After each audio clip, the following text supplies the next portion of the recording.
So we have previously done a video comparing the Autel Nano Plus to the Mini 2. My overall conclusion ended up being a bit of a tie between the two drones, but perhaps more favouring towards the Mini 2. However, it's fair to say some of the comments were definitely in favour of the Nano Plus, and I've seen some positive recent changes in this drone through updates. So today we ask how it compares to the brand new Mini 3 Pro from DJI. I'm Jack from EDC, and let's get into this exciting comparison. Just a quick disclaimer that we aren't sponsored in any way by any drone company. We buy these drones ourselves so that we can give honest reviews and real reactions to every video. Anyway, back to it. So to keep things simple, I'm going to start by comparing the big one, which is footage, the camera and all the stats that come with it. Then I'll discuss the physical attributes and differences between these two drones. Then finally, a conclusion as to what drone is best for you and the positives and negatives of each. So here's some footage for you to compare with both drones left on the same settings of auto and shot at 4K around 25 or 30 frames per second. The main difference, as I always say, will be color, but as I often follow up with, it's the color profile that can be the difference between a £500 camera and a £5,000 camera.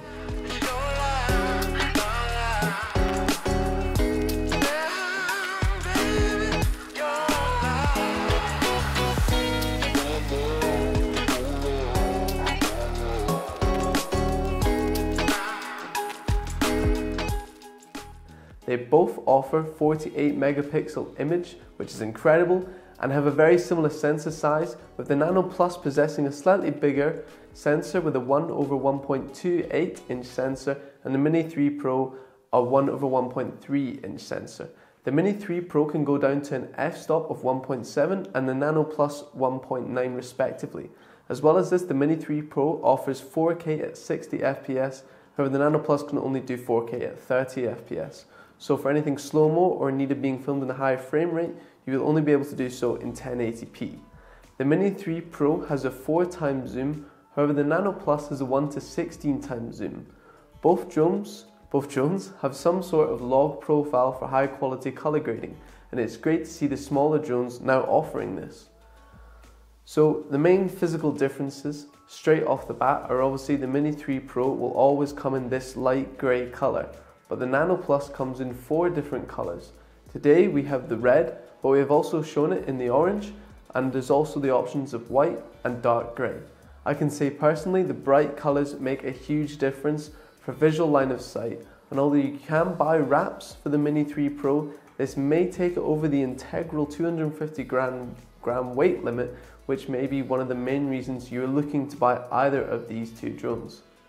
The physical differences between the two cameras are of course the ability for vertical filming that the Mini 3 Pro offers, as well as the low angle shots with a 60-degree max angle tilt to the Nano Plus's 33-degree max angle tilt.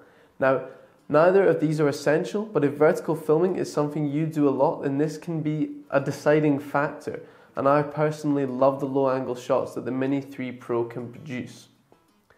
So the Nano Plus has a max flight time of 28 minutes, but the Mini 3 Pro can fly up to 34 minutes. Now we all know you rarely get that exact time, but a 6-minute difference can be huge, especially for these small drones. In terms of wind resistance, the Mini 3 Pro has longer arms and propellers, and I can say personally that the flimsy frame and propellers of the Nano 3 Plus struggles to hold up in very high winds, but you really want to risk anything over 20 or 25 miles per hour with these little drones. Two final things that come as add-ons for the Mini 3 Pro that the Nano Plus doesn't offer is the new version-free smart controller, which we will be doing a full review on, so keep an eye out for that. And the other is the option of ND filters. For me, a must-have, and why I often wouldn't consider using these smaller drones a lot of the time. So that is something to consider, and we will also be doing a video on the importance of these ND filters and how best to use them. So before we conclude fully, let's consider one final aspect, and that is of course the price. So for the base model of the Nano Plus, you're looking at £719. For the Mini 3 Pro, you're looking at £709. For the Nano Plus bundle with your bag, 2 extra batteries and spare props, etc., it will cost you around £859. For the Mini 3 Pro Fly More combo with a bag, spare batteries, props, and the new controller, you're looking at a total of £1,018. Without the controller, it is £868. So as you can see, the prices are very similar. It's almost like DJI looked at the Nano Plus release and said, let's just make it close to that. Now that brings me on to my first point in this conclusion, the importance of competition. Now it's great to see that DJI is finally getting some competition, especially in these sub 250 gram drones, which market is definitely growing year by year with the changes in lots of different flight regulations and restrictions. The Nano Plus is a great drone, and the 48 megapixel camera with a slightly larger sensor is fantastic. And we have had a client that in the past has come for this drone specifically because he does photogrammetry and he makes 3D maps, and he wanted the best picture quality with a drone that's going to avoid regulations and also be easy to see in the burnt orange or red. So there's definitely a place for this drone. Overall, I'd say for me personally that I would take the Mini 3 Pro for what most people are going to be using it for, and that's travel filming or just taking it out on your holidays and getting some cool looking shots.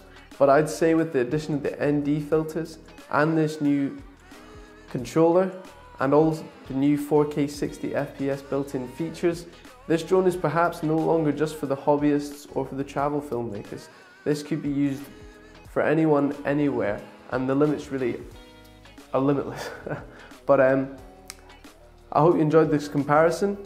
Please like and subscribe if you took anything from it. Let us know your thoughts on both these drones down in the comments, and I'll catch you on the next one.